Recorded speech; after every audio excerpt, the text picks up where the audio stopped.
la Facultad de Derecho. Buenas tardes. Bienvenidos a este acto académico en el cual la Facultad de Derecho de la máxima Casa Mexicana de Estudios abre las puertas de este recinto para dar cabida a la mesa panel que habrá de enfocar ángulos y perspectivas generales de un tema de gran actualidad y trascendencia para el desarrollo de México: efecto jurídico económico de la reforma energética.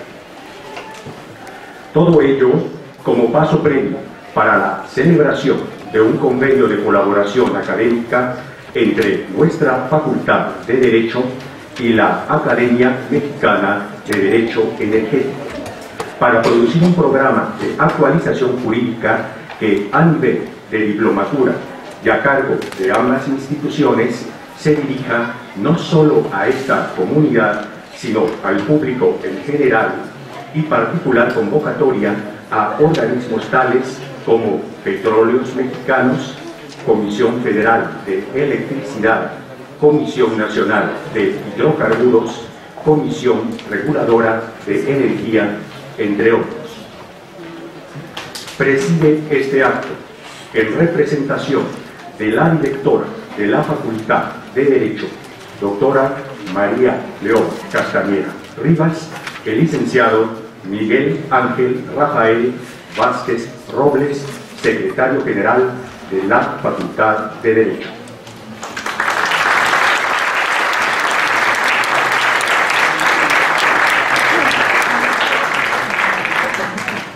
Y participando como expositores el licenciado Israel Hurtado Acosta, académico y abogado especialista en Derecho Corporativo, funcionario público que ha sido de la Secretaría de Energía, Petróleos Mexicanos y Comisión Federal de Electricidad, y actualmente presidente de la Academia Mexicana de Derecho Energético.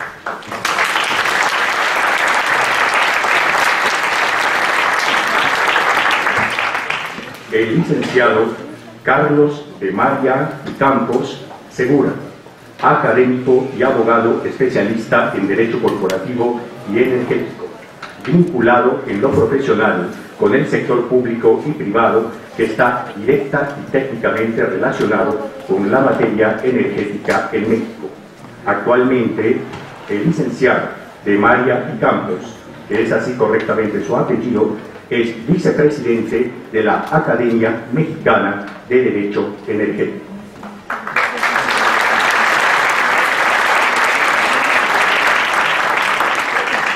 Y la doctora Margarita Palomino Guerrero, académica y directora del Seminario de Derecho Fiscal y Finanzas Públicas de esta Facultad de Derecho.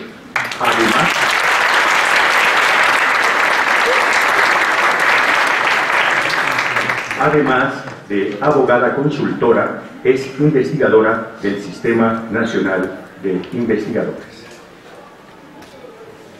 En primer término, y en su calidad de primer expositor, tiene el uso de la palabra el licenciado Israel Hurtado Acosta.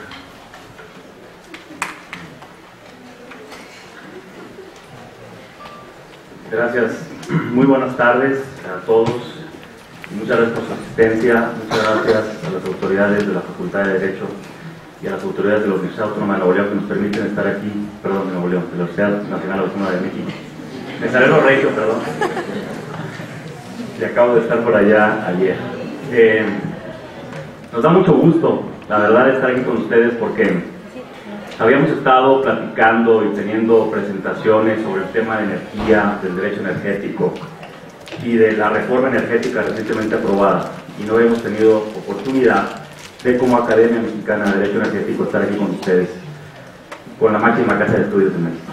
Y por eso estamos muy contentos y estamos muy orgullosos de poder compartir con ustedes algunas ideas, comentarios y sobre todo el fondo y el contenido de la reforma energética, que seguramente es el tema que nos trae el día de hoy aquí con nosotros. Yo cuando empiezo a platicar del tema energía me voy un poquito atrás, casi 300 millones de años, pero bueno, ese es un poquito también el proceso de formación de petróleo y demás.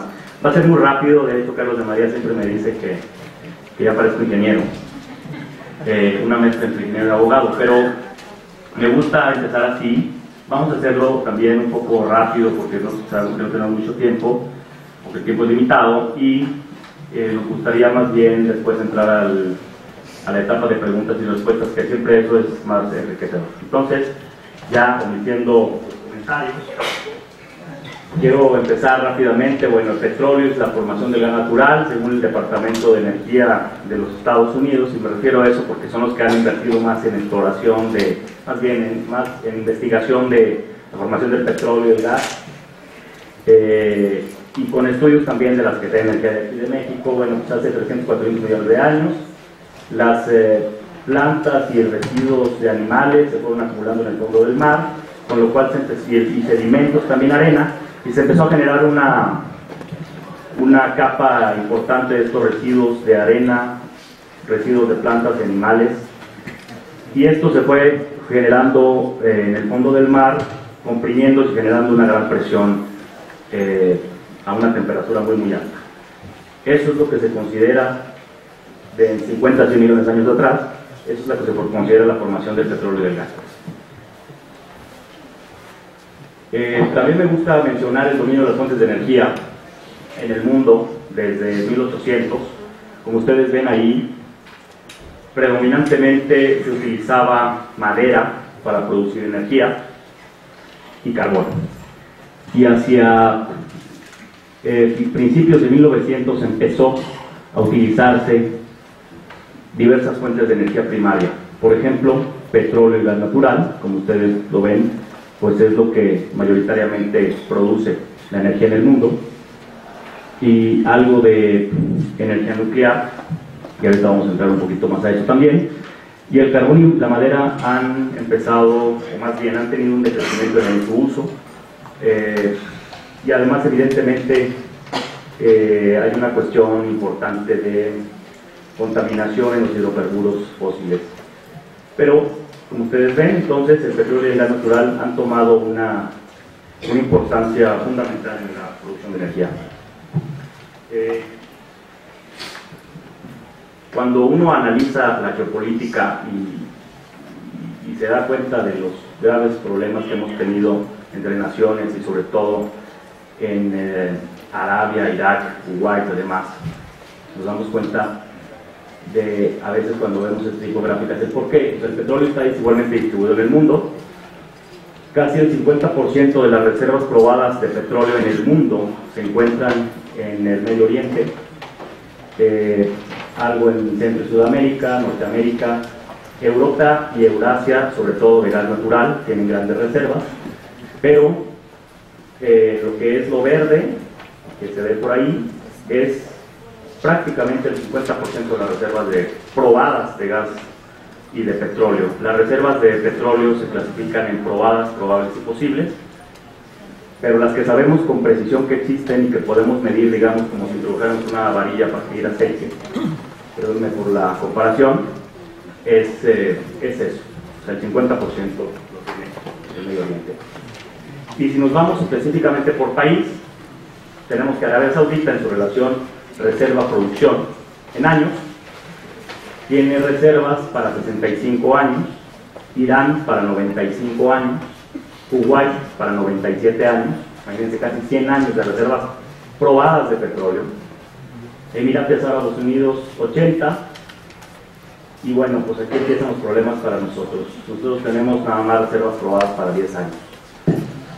¿Y por qué? Ahorita vamos a entrar un poco al por qué tenemos nada más reservas probadas de 10 años. Lo va a explorar un poco más con el tema de justificación de la reforma con Carlos de María. Pero sí les puedo decir, por ejemplo, que los pozos terrestres, los yacimientos terrestres de petróleo en el país están en franca decadencia. La producción ha disminuido, la producción diaria de petróleo ha disminuido, y lo que se estima es que México tiene grandes reservas de petróleo en aguas profundas o ultraprofundas. Sin embargo, para poder acceder a explorar y extraer petróleo de aguas profundas o ultraprofundas, cuesta 100 veces más que extraer petróleo en aguas, en tierra, porque es de tal complejidad el explorar y extraer petróleo en aguas profundas, ultraprofundas, es decir, tirantes de más de 1500 metros de agua. Pues es una tecnología que se compara a la tecnología aeroespacial, así de complicado, así de complejo y así de caro. Y además de que no todos los países tienen esta tecnología. En realidad, la tecnología para explorar y explotar en aguas profundas o ultraprofundas la tienen muy pocas empresas en el mundo y son empresas privadas. Las empresas petroleras en el mundo se dividen en empresas estatales de petróleo y empresas privadas de petróleo. Y las que tienen este tipo de tecnología son las empresas privadas de petróleo. Ahí vemos un poquito, sin meterme además, seguramente las presentaciones se las podrán hacer llegar si les interesa. Es un poquito la composición de las reservas probadas, probables y posibles. Pero bueno, se demuestra evidentemente que las reservas, se estima que tenemos muchas reservas posibles, sin embargo, hay que extraerlas. Algunos de los principales yacimientos que se tienen, ustedes seguramente han escuchado algunos. Cantarell, digamos que es el más famoso y es el que tenía una producción de la más importante, sin embargo también ya está decreciendo su producción, y eso es una de las razones. La distribución de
bueno, vamos a seguir pues, me lo sé como que de memoria.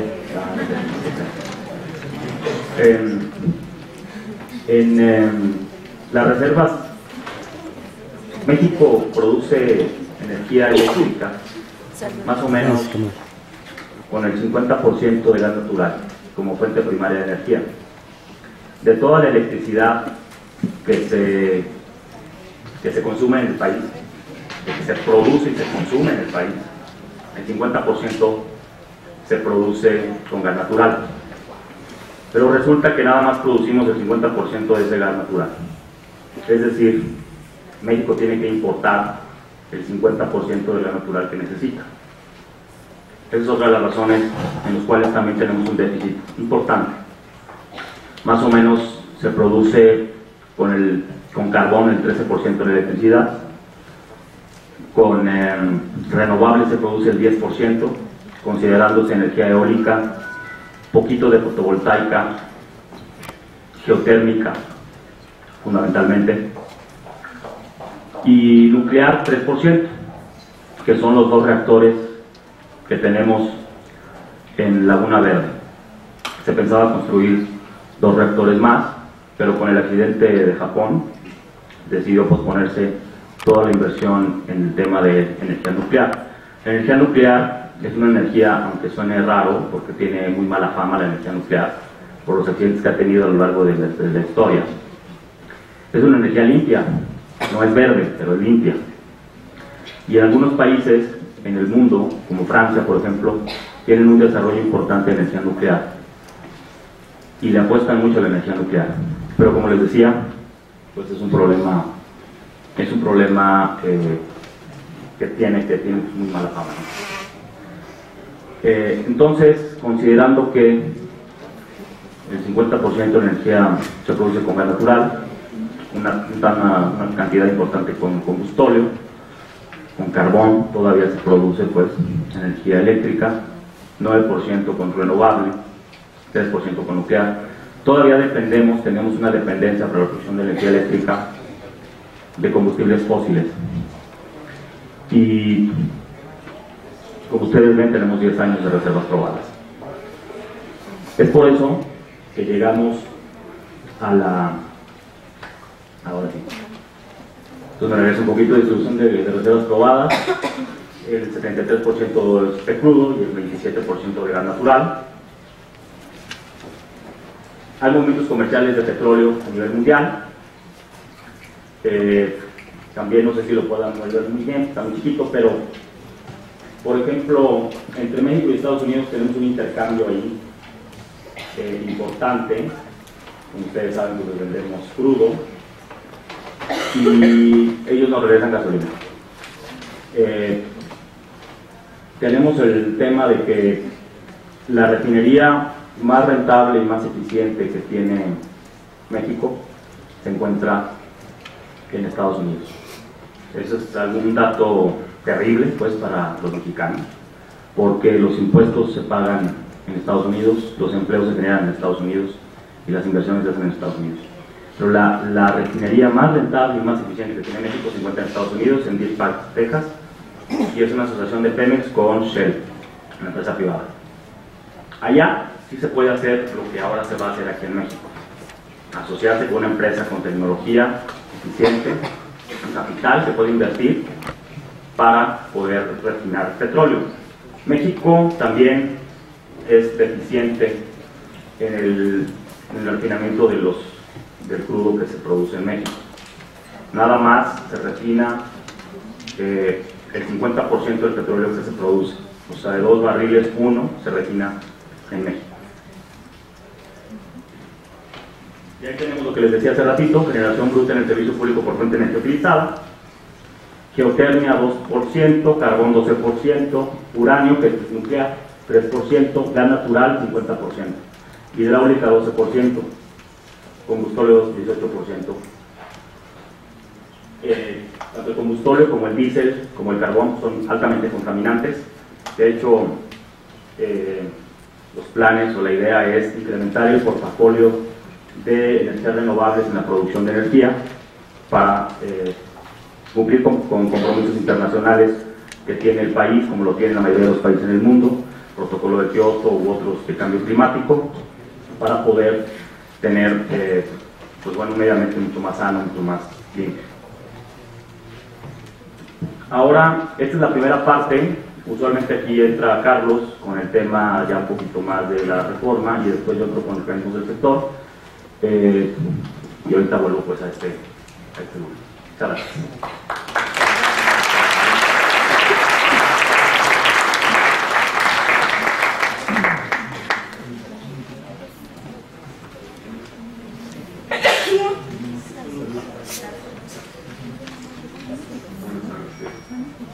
Yo siempre traigo una cosa, la tecnología nos selecciona.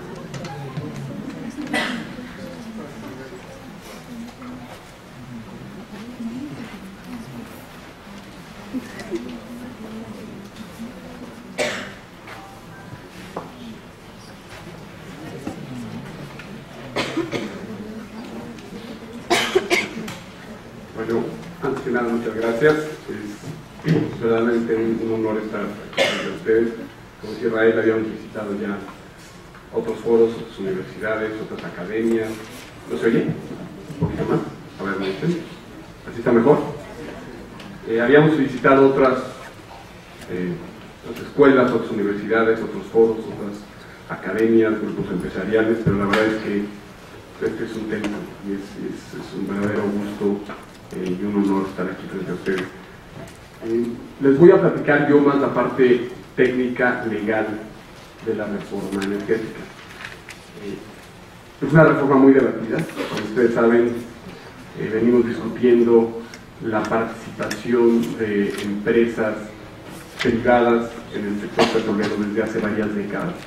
México había sido uno de los únicos países en el mundo que había mantenido un régimen prácticamente de un monopolio estatal. Ahorita vamos a describir las actividades. Había un par de actividades de la industria petrolera en las que se permitía la participación de la iniciativa privada. El resto estaba en manos del Estado a través de Petróleos Mexicanos. ¿Qué es lo que hace la reforma? Reforma muy como lo vamos a ver, se publicó en el Diario Oficial el 20 de diciembre, entró en vigor el mismo 20 de diciembre. El propósito es modernizar la industria, reconoce la complejidad de la industria. El petróleo, como lo habíamos tenido en México, fácil de extraer, a un costo muy bajo, ya no existe. Hoy el petróleo en el mundo se encuentra en condiciones sumamente complejas. Las empresas petroleras van a sacar petróleo en Siberia, ¿no? En condiciones naturales terribles, ¿no? Temperaturas bajísimas. Después hay que traerlo y construir los oleoductos, gasoductos de 10.000 kilómetros, cruzar Siberia, desiertos, montañas. Eso eleva el costo de un barril de petróleo que se puede después refinar, producir o usar para diferentes objetivos, ¿no? Hay que ir a aguas profundas, hay que ir a países con regímenes legales, con esquemas políticos, con temas de seguridad muy serios, ¿no? Hay empresas invirtiendo en Irak, Nigeria. Todo eso encarece y complica la producción de petróleo. En México, como en muchas otras cosas, hemos sido muy afortunados, ¿no? La mano de la Virgen de Guadalupe se aparece en muchos lugares. En México el petróleo estaba, como dicen por ahí nomás. No sé si ustedes seguramente han oído hablar de un yacimiento muy importante que se llama Cantarell. Cantarell es uno de los 5 yacimientos más grandes que ha existido en la historia de la industria petrolera en el mundo. Se llaman mega yacimientos. ¿Alguien sabe por qué se llama Cantarell? Bueno, lo descubrió un pescador que se llamaba Rudecindo Cantarell. El señor estaba seguramente buceando, ¿no? Buscando almejas, movió una piedrita y salió el petróleo. El petróleo estaba ahí, ¿no? A flor del fondo del mar. Entonces, el costo de producir era mucho más simple.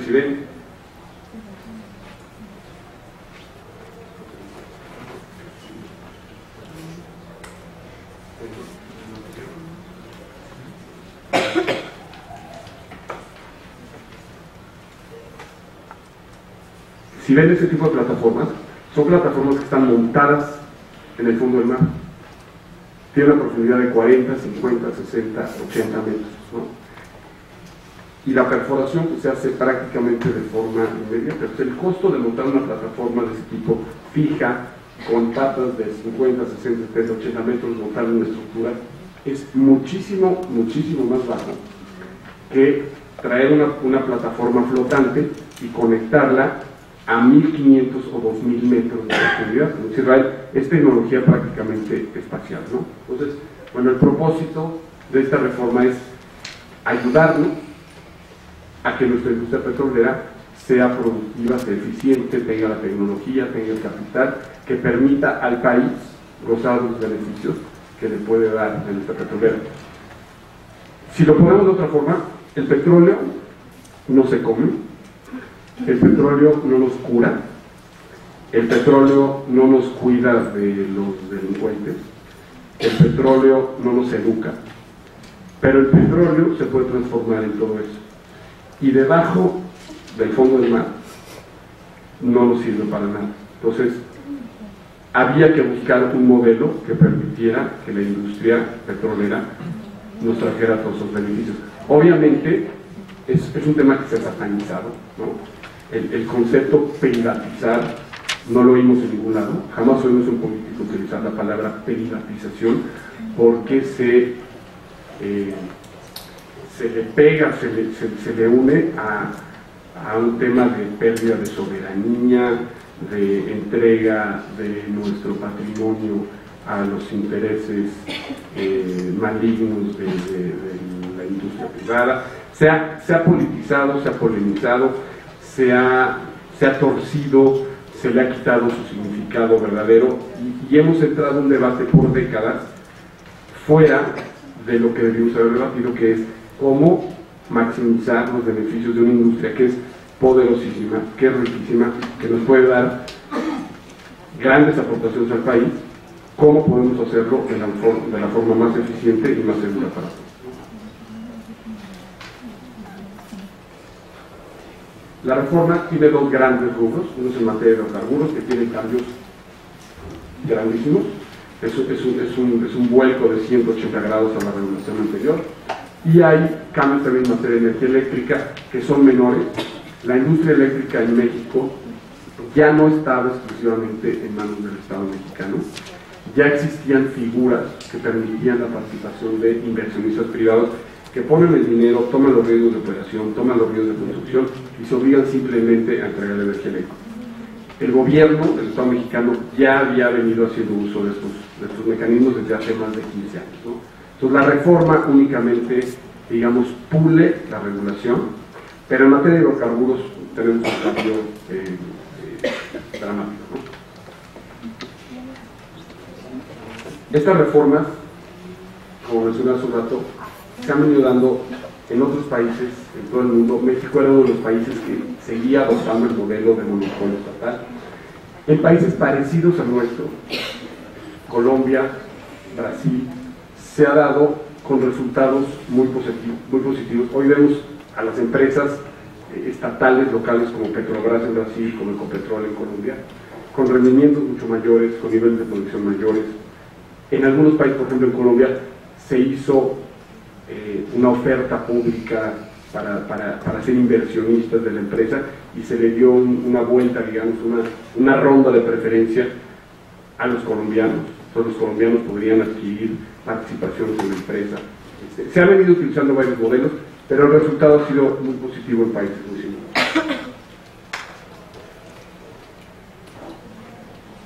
¿Qué pasó en materia de hidrocarburos? En primer lugar, México ha venido viendo una caída dramática en la producción de petróleo. Si ustedes ven la gráfica del cuadrito de arriba, ven así como un globo azul, ese era el yacimiento Cantarell. Cuando se descubrió Cantarell, Pemex estaba explorando y produciendo en muchos pozos, ¿no? La zona de Veracruz, Tabasco, toda esa región, ¿no? Cuando descubren Cantarell, tapan todos los pozos y se van a producir a Cantarell, porque era gigantesco, donde le picaras un agujerito salía petróleo, el costo de producción era muy bajo, entonces el rendimiento y la producción era, no había duda de que había de dedicarse a ese yacimiento. Pero con los años, si ven la gráfica, la producción de Cantarell se ha venido acabando, ¿no? Son recursos no renovables, son recursos finitos y hay que reemplazarlos. Entonces, si ven en la zona sombreada, la composición de la producción de Pemex el día de hoy, pues ahora ya ha tenido que irse a aguas profundas, a yacimientos en tierra, a yacimientos complejos. Hay uno que se llama Chicontepec, no sé si alguno de ustedes lo haya oído, le llaman un yacimiento apanalado, porque en vez de ser una gran calidad llena de petróleo, son como las cuevitas de un panal. Entonces, en vez de producir, de perforar un agujero y que salga por ahí todo el petróleo, hay que perforar en cada cuevita del panel. Entonces el costo es mucho más alto. Entonces esto pues ha representado una caída en ingresos, un costo mucho mayor para Pemex, ¿no? Y hay que buscar alternativas.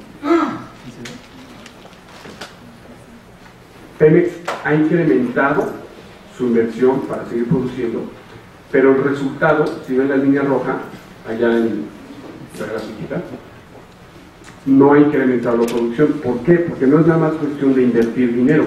Hoy hay que invertir más dinero y producimos menos petróleo porque las condiciones de producción son mucho más complicadas.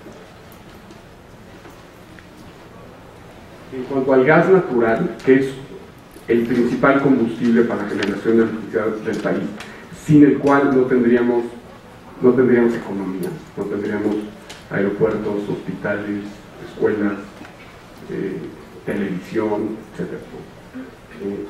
Afortunadamente, durante el periodo donde se cae la producción de petróleo en México, se descubren grandes yacimientos en Estados Unidos. Habíamos empezado a traer petróleo, no sé si voy a hablar del gas natural licuado. Es gas natural que se extrae en forma gaseosa, se licúa con procesos de enfriamiento y presión y tal, se hace líquido, se sube a un megabarco y se trae desde Nigeria, desde Australia, desde Perú. Pues el costo de traer gas en esas condiciones a México era altísimo. Aquí había que construir instalaciones para recibirlo, para regasificarlo, para entregarlo. Afortunadamente, en esa época se descubrieron yacimientos muy grandes en Estados Unidos y México ha venido trayendo gas de Estados Unidos. ¿Cuándo? Estamos llenos de gas abajo de nuestra superficie, ¿no? Y ese es un tema que a mí me gusta mencionar porque tiene que ver con este elemento que se maneja mucho de la soberanía nacional, ¿no? Siempre que hablamos de reforma energética, hablábamos que se comprometía la soberanía del país, ¿no? Yo siempre he pensado que la soberanía, tanto en una persona como en un país, es cuando alguien hace lo que se le pega a su gana, ¿no? Yo soy soberano de mis actos cuando decido lo que quiero hacer, cómo, cuándo, por qué, etc., ¿no? Si yo tengo 15 años para hacer algo, que tengo que pedir dinero a alguien, no soy soberano, ¿no? Un país que tiene autonomía energética, que produce sus propios combustibles, no depende de nadie para el elemento más valioso del desarrollo de su economía. Imagínense ustedes, y hoy está de moda el tema de Ucrania, Rusia, Crimea, etc. Los países de Europa del Este dependen al 100%, el 100% de su suministro de gas viene de Rusia, que además es un vecino que no tiene muy buena cara todo el tiempo, ¿no? Imagínense en cualquier controversia entre un país de Europa del Este y su vecino Rusia, donde se enoje nuestro vecino Rusia, te cierran la válvula del gas y te quedas sin nada, ¿no? Te paran la industria, te paran los aeropuertos, te paran los hospitales. Por eso los países europeos están buscando opciones alternativas de combustible. Entonces, yo pregunto, ¿es soberano un país que depende al 100% de los combustibles del vecino? Yo creo que en ese caso el concepto de soberanía se ve mucho más presionado que cuando podemos producir nuestros propios recursos. Entonces México, bueno, se genera una gran dependencia de importar gas de Estados Unidos. Y otro problema, además del gas, de la molécula que no tenemos y que la traemos de Estados Unidos, la infraestructura para traerlo, los gasoductos, los grandes ductos por los que se trae el gas, están llenos, están saturados. Una cosa es, poner un ejemplo, si alguien necesita naranjas porque va a producir jugo de naranja, le llama al productor de naranjas y le dice, oye, necesito naranjas, sí, te mando 10 toneladas, pero no tengo camión. No hay manera de llevarte las naranjas a tu fábrica de jugo de naranja. ¿Cuál es la consecuencia? Pues que no hay naranjas y no hay jugo de naranja, ¿no? Hay una insuficiencia importante en infraestructura de transporte, almacenamiento y distribución de gas natural. Entonces, aunque Pemex tenga gas, o lo pueda traer, o las empresas lo puedan importar, no hay cómo llevarlo a las industrias y a los centros de consumo. Entonces, hay una necesidad muy importante de invertir y de fortalecer la infraestructura de transporte. Si ustedes ven las tres líneas, la roja es únicamente la demanda de CFE para generar electricidad. La azul es el total de la demanda de gas natural. Y la línea punteada negra es la capacidad de transporte que existe en México para llevar gas a los centros de consumo. Evidentemente, pues, tenemos un espacio muy grande que no se puede llevar de ninguna manera, y la consecuencia es la misma, es equivalente a que no tuviéramos gas. Todo esto nos llevó a estar acorralados. No existe ya opción para modernizar la industria, de buscar otros modelos que permitan traer capitales, tecnología, empresas que tomen los riesgos. Pemex no contaba con los recursos, con no podía hacer las inversiones, no podía traer las tecnologías, y había que crear modelos nuevos que le dieran más eficiencia, ¿no? Y eso resume, ¿no? Declive de la producción, aumento de la dependencia de producción de gas, de infraestructura de transporte, y había que adecuar el marco legal. Ahora, ¿qué pasó con la reforma? Voy a hacer una breve explicación de cómo estaba la ley antes de la reforma y cómo quedó ahora. La explicación es muy simple. Todas las actividades que constituyen la industria petrolera, según se definía en la ley reglamentaria del artículo institucional en el ramo petrolero, todas las actividades que son exploración, producción, refinación, procesamiento, transporte, venta de petróleo, productos refinados, petroquímicos básicos, cualquier actividad que se les ocurriera relacionada con este proceso, con esta cadena de actividades, era exclusiva del Estado mexicano, que la desarrollaba a través de Petróleos Mexicanos. Nadie más podía participar. En materia de gas natural había algunas excepciones. La exploración, la producción, el procesamiento, la venta de primera mano las hacía Pemex, pero el transporte a través de ductos, el almacenamiento, todos hemos visto esas esferas gigantescas, o la distribución en la Ciudad de México, en algunas ciudades, ya se lleva, digamos, es la última milla, el gas que ya llega a los consumidores. En la Ciudad de México hay varias áreas donde llega el gas a las casas, ¿no? Esas tres actividades, transporte, almacenamiento y distribución, podía participar el sector privado. Todo lo demás, en materia de petróleo, refinados y gas natural, era exclusivo de Pemex.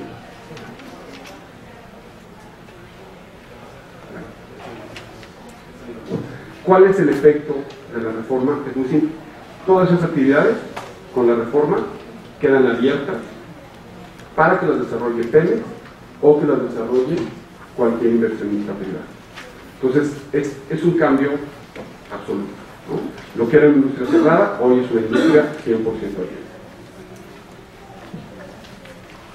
¿Cuál es el siguiente cambio importante en materia de hidrocarburos? Pemex, al desarrollar todas esas actividades, evidentemente no contaba con todos los medios para hacerlo con sus propios recursos. La ley le daba la posibilidad de contratar con terceros, privados, nacionales, extranjeros, a través de contratos de servicios, ¿no? Por ejemplo, podía contratar una empresa que hiciera perforación, o una empresa que hiciera estudios sísmicos, ¿no? O estudios de suelo, u otra empresa que le vendiera maquinaria, o que le prestara servicios de comida, ¿no? De restaurantes, por ejemplo, en todas las zonas de plataforma.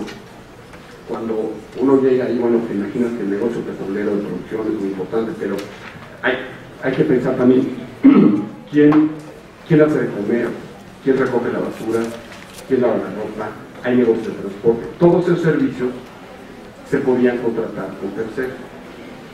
El problema para la industria y para los participantes importantes en la industria es que el modelo de contrato solamente permitía el pago de una cuota fija. En la industria petrolera en todo el mundo, los grandes inversionistas toman muy grandes riesgos. Por ejemplo, explorar en aguas profundas cuesta cientos de millones de dólares y puedes no encontrar nada. Entonces, tienes un alto riesgo y probablemente no encuentres compensación. Lo que buscan estas empresas es un equilibrio entre el riesgo y la recompensa. Entonces, si exploran, si después producen y encuentran yacimientos importantes y le generan un beneficio importante al Estado contratante, la compensación que reciben es proporcional al beneficio que producen. En México estaba prohibido.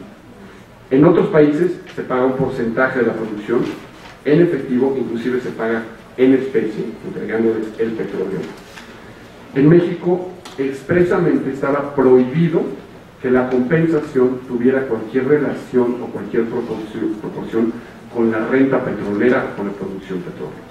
Entonces las grandes empresas que tienen los grandes capitales que requiere la industria o que tienen la tecnología preferían irse a invertir a Irak, a Siberia, que venir a México, porque no había un equilibrio entre el riesgo y la compensación.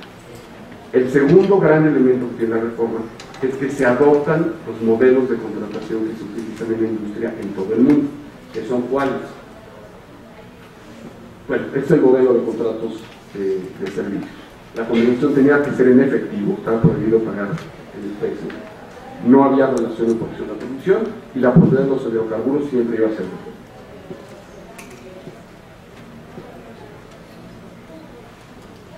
¿Cuáles son los modelos que se adoptan? Se utilizan, si vemos el cuadrito de arriba a la derecha, se seguirán utilizando contratos de servicios para actividades que son como servicios, por ejemplo, los servicios de comida, de uniforme, de transporte, no tienen relación con la producción petrolera, no hay por qué crear una relación en ese caso. Pero los contratos de exploración y de producción ya se permiten modelos de utilidad compartida. ¿Qué es un modelo de utilidad compartida? A una empresa se le asigna la producción de un bloque petrolero y la utilidad que saque de la venta del producto del hidrocarburo se va a repartir con el Estado y con el contratista, ¿no? Se le dará 30, 20, 25, dependerá de la complejidad del yacimiento, de la situación del mercado, etc. Es un modelo poco atractivo, porque a las empresas petroleras les gusta tener control sobre el hidrocarburo. Les pongo un ejemplo. Si el Estado vende el petróleo y le da al contratista el 30% de la utilidad, se lleva su 30%, pero no tiene ninguna manera de participar en la venta. Hay casos que son reales, por ejemplo, en el caso de Venezuela. El gobierno venezolano ha decidido intercambiar petróleo por otro tipo de servicios, ¿no? Maestros, hospitales, médicos, etc. Ya no tengo que apurar. Y entonces la compensación que se recibe pues, se ve disminuida y la utilidad que le tocaba al contratista pues, va a ser el 30% de un ingreso muy mermado porque no se vendió el petróleo sino se cambió por otro tipo de bienes, ¿no? El siguiente modelo es el de producción compartida, en donde al contratista se le paga con un porcentaje de la producción. Del 100% del hidrocarburo que se extrae se le da un 30%, un 20%, un 25%, y ahí sí la empresa puede hacer lo que decida con el hidrocarburo. Los contratos de producción compartida simplemente son asociaciones entre empresas, como podrá hacer Pemex, hacerla con otros productores, o los contratos de licencia en donde a un productor se le va a permitir extraer el petróleo, va a poder recibir en compensación el petróleo y deberá pagar al gobierno mexicano una regalía por la explotación del yacimiento, ¿no? En otras actividades se abre también la participación en refinación, en ductos, en petroquímica básica, lo cual se espera que traiga no solo gran inversión para proyectos importantes, sino que active una cadena de suministros que hoy muchas empresas, por ejemplo la industria petroquímica, tiene que traer productos del extranjero porque no se producen en México. Esto detonará este tipo de inversión. Hay un elemento muy importante que introduce la reforma, que es el de contenido nacional. Las empresas a las que se les asignen contratos petroleros tendrán que acreditar que un porcentaje de sus costos está hecho en México. Esto se ha hecho en otros países y el efecto que tiene es que derrama los beneficios de la industria petrolera a otras industrias paralelas. Por ejemplo, para producir en aguas profundas se requieren unos tornillos de titanio para fijar el ducto, ¿no? Un ducto maleable a la boca del pozo del fondo del mar, ¿no? Y son tornillos especiales que resisten la salinidad, la presión del agua, etc., ¿no?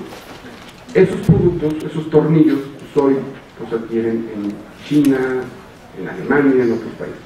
Las empresas petroleras que vengan a explotar y a participar en la industria en México, le van a decir al fabricante de tornillos: ¿quieres que te siga comprando tus tornillos? Necesito que los fabriques en México. Entonces, va a detonar inversión en otras áreas que no necesariamente están directamente relacionadas con la industria petrolera.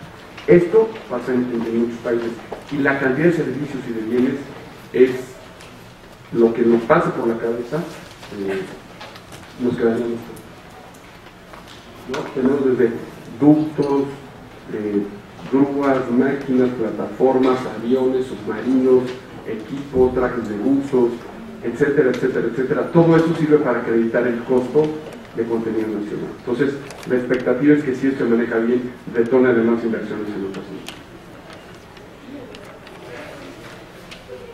En materia de energía eléctrica, muy breve, la justificación de la reforma, debido a los costos de los combustibles, teníamos tarifas muy altas, había déficit de capacidad de generación, porque la Comisión Federal de Electricidad no podía seguir invirtiendo en tanques centrales.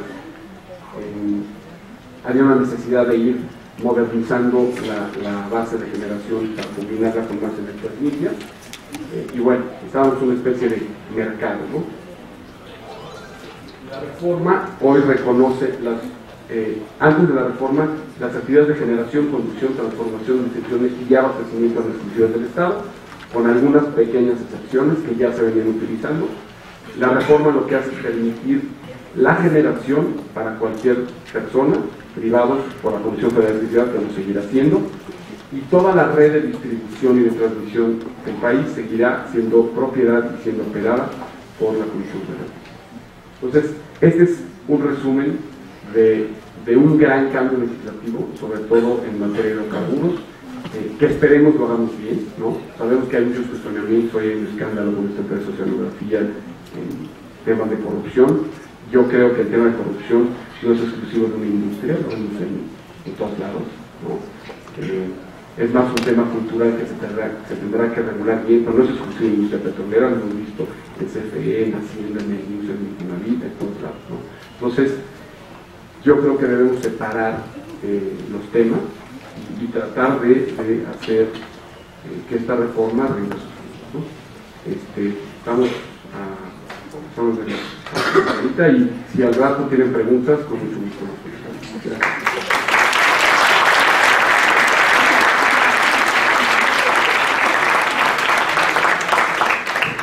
Escuchemos ahora a la doctora Margarita Palomino Guerrero.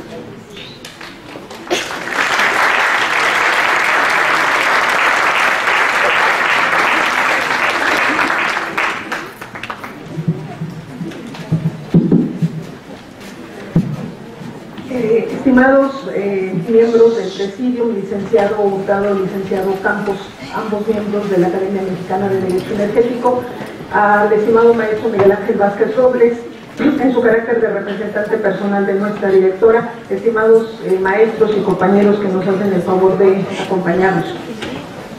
Sé que se retiran no porque no les interese, sino porque tienen clase. Entonces, vamos a comenzar. En relación a la reforma energética y su impacto fiscal, solamente voy a hacer algunos referentes de cuál es la problemática para que podamos identificar cuál va a ser ese efecto que va a tener.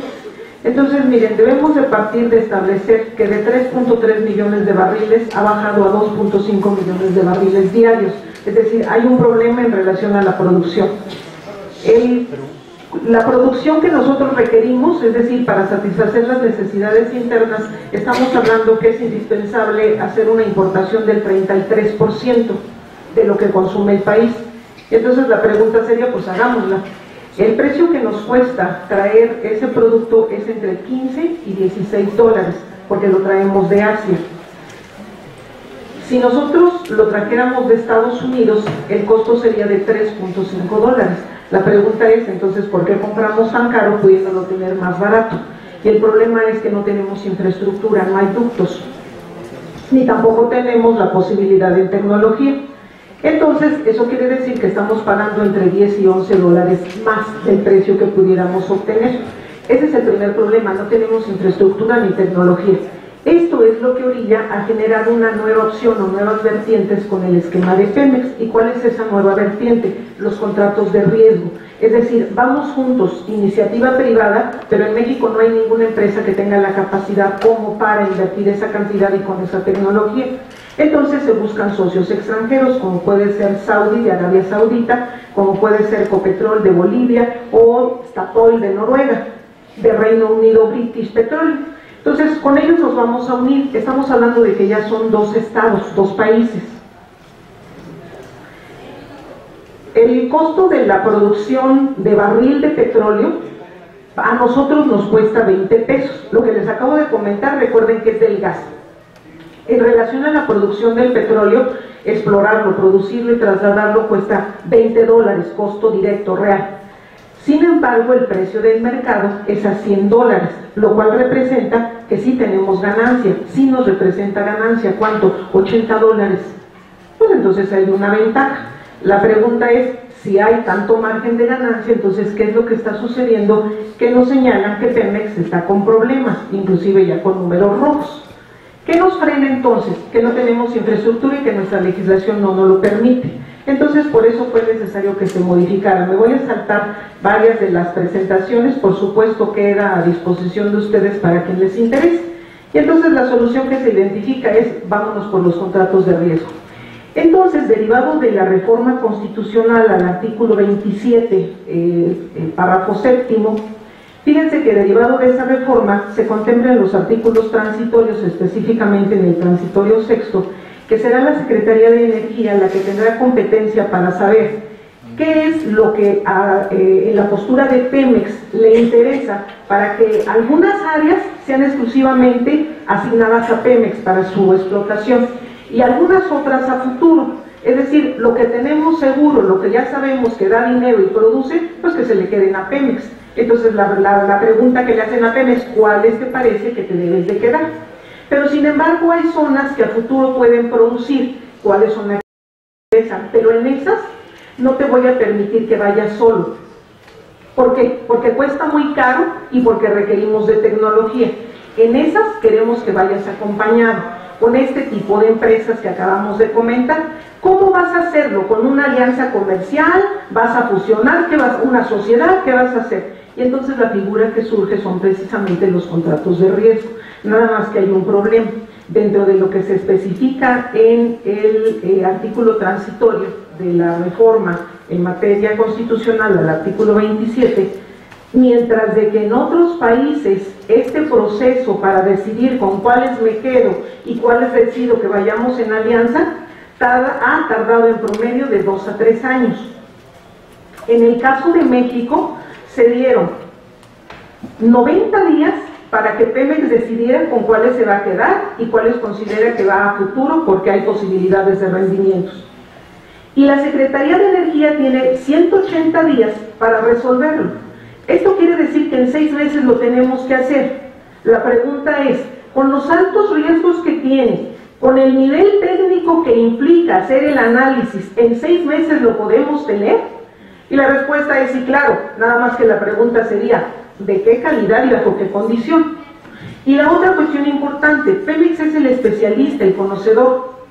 Dentro de esta reforma no se contempla ningún medio a través del cual pueda impugnar o al menos señalar y decir no estoy de acuerdo, técnicamente esta es la razón por la cual no puede realizar toda la cual acción.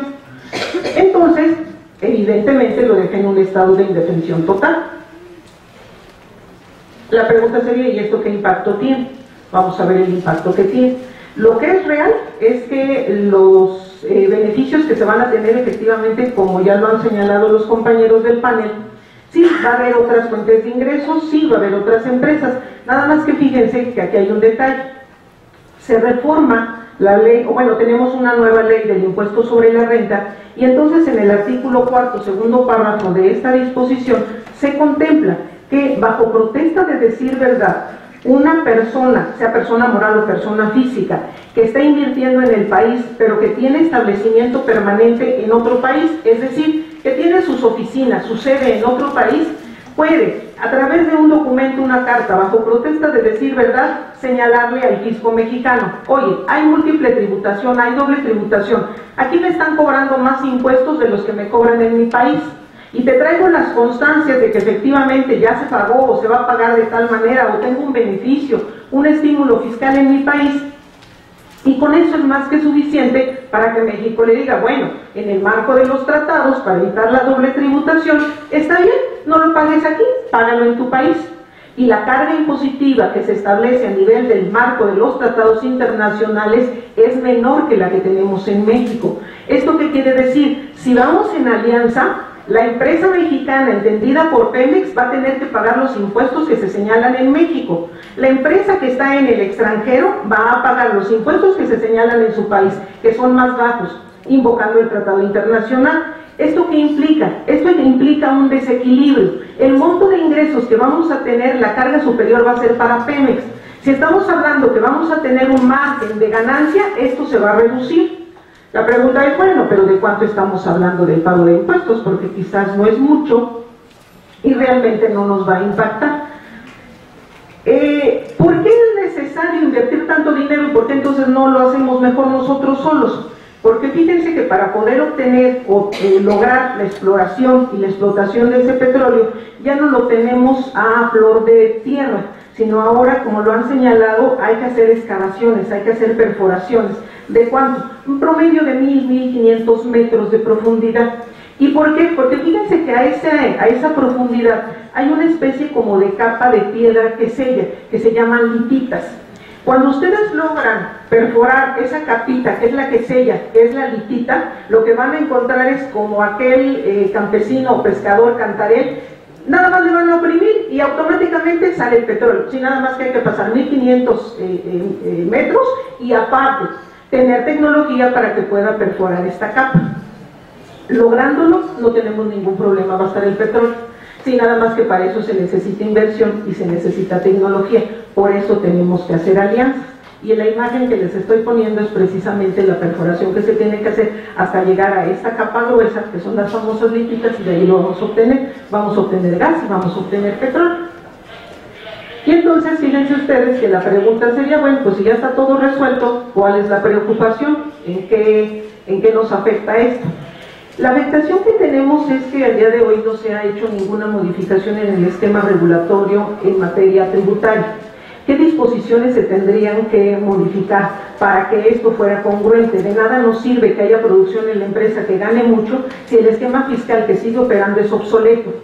Y entonces, ¿qué leyes se tendría que modificar? La Ley Federal de Derechos. ¿Cuántos derechos, cuántos tipos de derechos paga Pemex? Les pregunto en general, ¿cuántos creen? Díganme el número. ¿Cuántos creen que paga Pemex? Número de derechos. 1, 2, 3, ¿cuántos creen? Dice el maestro N, ¿cuántos? 8.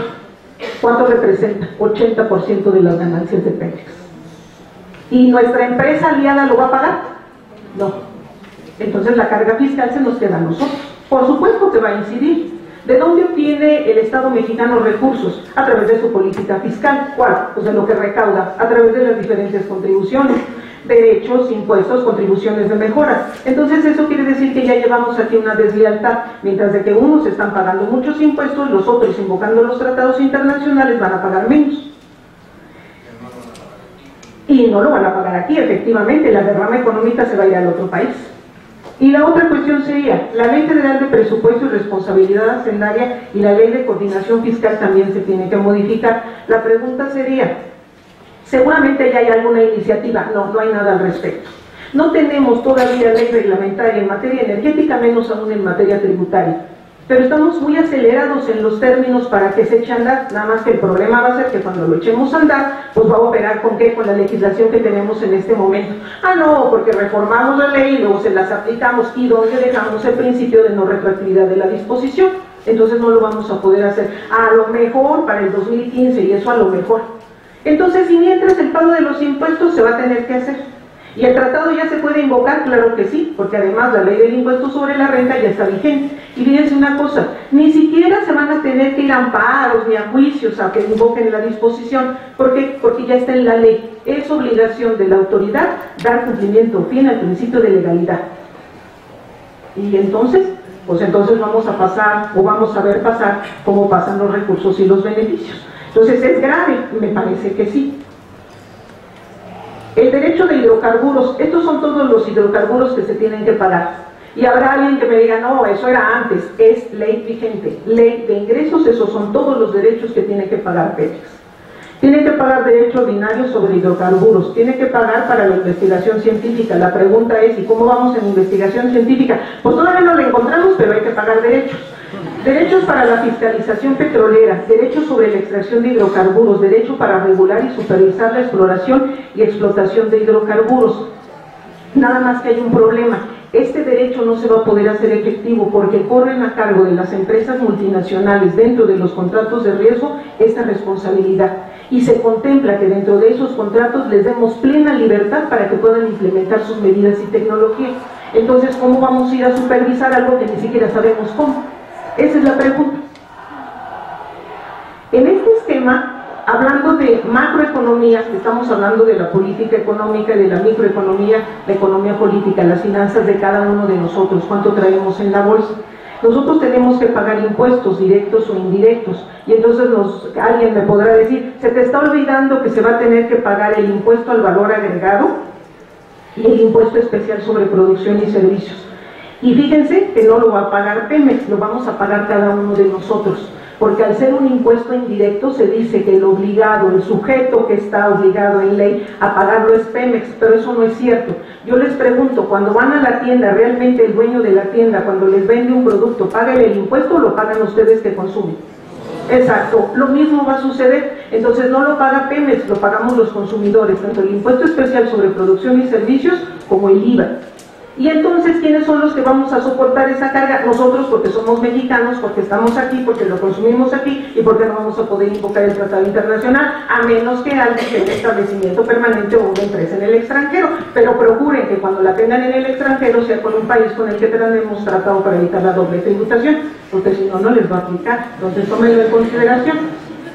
La política fiscal, entonces, ¿en qué radica? Para que ustedes se den una idea. Estamos hablando de que el 42% de los ingresos que tenemos a nivel federal dependen de petróleo. Pónganse a pensar nada más. Si estuvieran ustedes de pie, ¿cuáles son sus dos apoyos? Sus pies. Si levantan un pie, el 50%, pues a lo mejor aguantan 1 hora, a lo mejor alguien aguanta 2 horas, no más. Dicen, yo 3, está bien, a lo mejor 24 horas, no más. ¿Qué es lo que va a suceder? Si le quitamos este apoyo a los ingresos, ¿qué es lo que va a suceder? Vamos a estar rengueando, cojeando. Y además el 9% es por concepto de recaudación y el 40% es por remesas, es decir, lo que nos mandan los mexicoamericanos, mejor entendidos como mojados. Y 9% de deuda. ¿Eso qué quiere decir? Los índices de recaudación que tenemos son muy bajos. Y alguien dirá, oye, pero pagamos muchísimos impuestos, pero están mal administrados. Nada más para que lo tomen como referente. En Estados Unidos, más de 200 millones de habitantes, son 7,000 personas las que se encargan de todo el manejo del tesoro, es decir, lo que vendría a ser la Secretaría de Hacienda. En México, 116 millones de habitantes, son 32,000 empleados que tenemos a nivel nacional, declarados a 2013. Y entonces la pregunta es, pues sí, pero ¿cuánto recaudan ellos y cuánto nosotros? Ellos recaudan 7 veces más que nosotros. Y son datos duros, se los dejo nada más a la reflexión. Y entonces, bajo este contexto, la pregunta sería, ¿será urgente que tengamos que modificar las disposiciones? Yo creo que es muy urgente, porque si no, entonces vamos a tener muchos problemas. ¿Qué es lo que se busca dentro de los planteamientos? Hacer de Pemex un motor de promoción de una cadena de proveedores nacionales. Nada más que les recuerdo una cosa, para que yo pueda trabajar y pueda obtener ese tornillito o esa materia prima, necesito que tengan los controles de calidad exigidos. Si no tienes los controles de calidad, no los puedo comprar en México. ¿Por qué? Porque no va a funcionar con la calidad que yo busco el bien, y para eso se requiere de tecnología. Entonces, de ahí la importancia de este foro, para que vean que es importante también formar cuadros que vayan encaminados precisamente a la regulación y todo lo que es la reflexión en torno a estos temas. En relación a la materia eléctrica, mencionarles 2 aspectos. Proveer el marco jurídico que permita la participación pública y privada, establecer un organismo público fuerte, permitir que todos los generadores de electricidad tengan acceso y fortalecer a la Comisión Federal de Electricidad. La pregunta es, ¿qué hemos hecho al respecto? Nada. Entonces urge el impacto fiscal. Todo el mundo se ha concentrado en la generación de los contratos, pero esto no va solo. Esto necesariamente va a impactar en el aspecto económico y forzosamente tenemos que regularlo en el esquema fiscal, porque si no, entonces nos van a decir, yo soy extranjero, yo te cumplo lo que me digas, ¿tienes reglas? No. Pues entonces, ¿qué quieres que cumpla? ¿No? Entonces creo que sí es grave el problema. Y como queremos dar el espacio de preguntas y respuestas, yo aquí cerraría mi participación.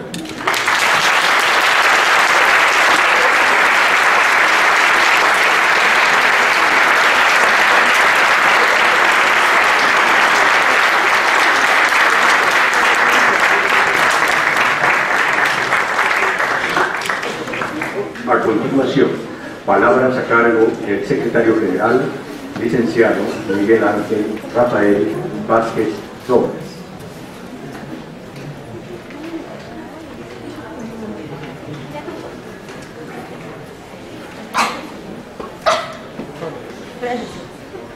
Buenas tardes. Brevemente voy a referir algunos aspectos. Desde luego agradecemos mucho la presencia del licenciado Israel Hurtado Acosta, presidente de la Academia Mexicana de Derecho Energético, del licenciado Carlos de María y Campos Segura, su vicepresidente y de esta directora del Seminario de Derecho Fiscal y Finanzas Públicas, Margarita Palomino Vergara. Yo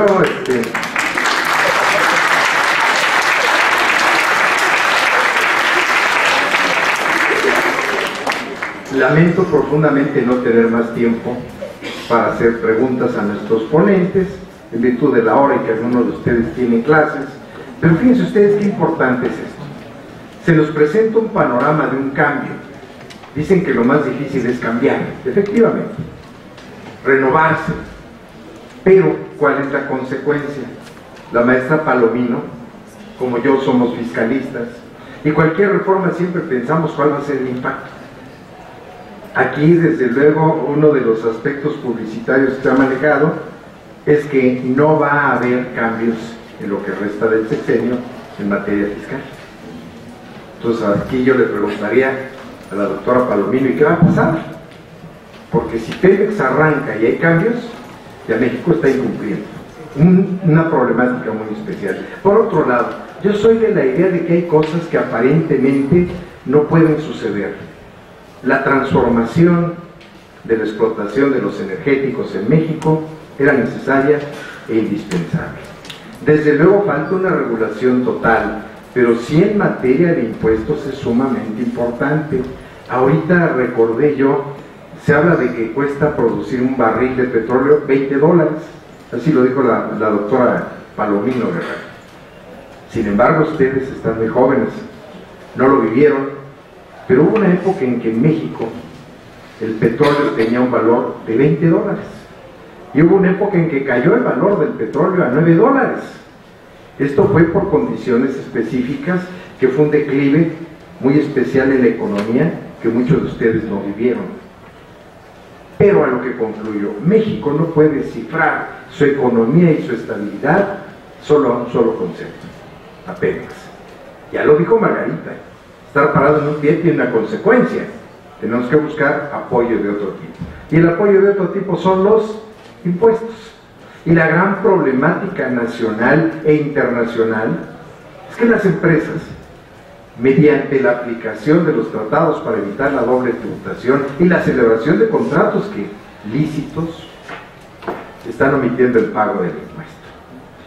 Yo quisiera concluir esto nada más agradeciendo la presencia de nuestros ponentes y invitándolos a que en otra ocasión podamos hacer un debate con un poco más de tiempo, porque ellos lo que nos presentan es sumamente importante. Yo quería hacer varias preguntas, yo me imagino que ustedes también, pero no nos da tiempo. Así es que solo agradecemos su presencia y me voy a permitir entregarles a cada uno un reconocimiento que la Facultad de Derecho hace a su gran esfuerzo. Y hay una cosa que no quiero que se vaya así nada más. Esto no debe pasar como un simple panel o una plática sobre algo que está sucediendo, sino que jóvenes, muchos de ustedes el día de mañana van a dedicarse a esta especialidad, la energía en México, la producción, los contratos y toda la problemática que presenta. Tenemos propuesta de nuestros amigos de luchar por hacer una especialidad en esta materia, lo cual me parece extraordinario, porque aquí tenemos jóvenes muy talentosos como ustedes, que estoy seguro de que tomarían esa especialidad y tendrían un futuro muy claro y muy definido, no solo en lo económico, sino en lo profesional. ¿Para qué? Para trabajar en beneficio de México. Nuestro país requiere que acabemos ya con toda esa corrupción que a diario la tenemos en los periódicos. Yo quisiera, claro, me diría algún periodista, oye, es que si no hay impacto en los periódicos no se vende, pero yo quisiera noticias bonitas, que en lugar de decir en primera plana 20 descabezados, dijeran, encontramos la cura de SIDA. Yo decía, maravilloso, y cualquiera le diría, pero eso no se vende, seguramente. Pero vamos, concluimos. Es muy importante que este tema lo tomemos en serio, Lo que viene hacia adelante es la reforma a muchas leyes, y yo espero, como la maestra Palomino, que se preste atención en materia fiscal, porque las leyes fiscales se nota su impacto hasta que pase el tiempo, y en ocasiones 4 y 5 años. Y este año tenemos una nueva ley del impuesto sobre la renta, cuyo impacto vamos a ver hasta 2020. Y quizá pueda ser tarde para que muchos ingresos que México podría grabar se vayan por otro lado. Así es que agradecemos su presencia y tan solo le entrego reconocimientos a nuestros ponentes, agradeciendo su presencia y sus aportaciones. Buenas tardes.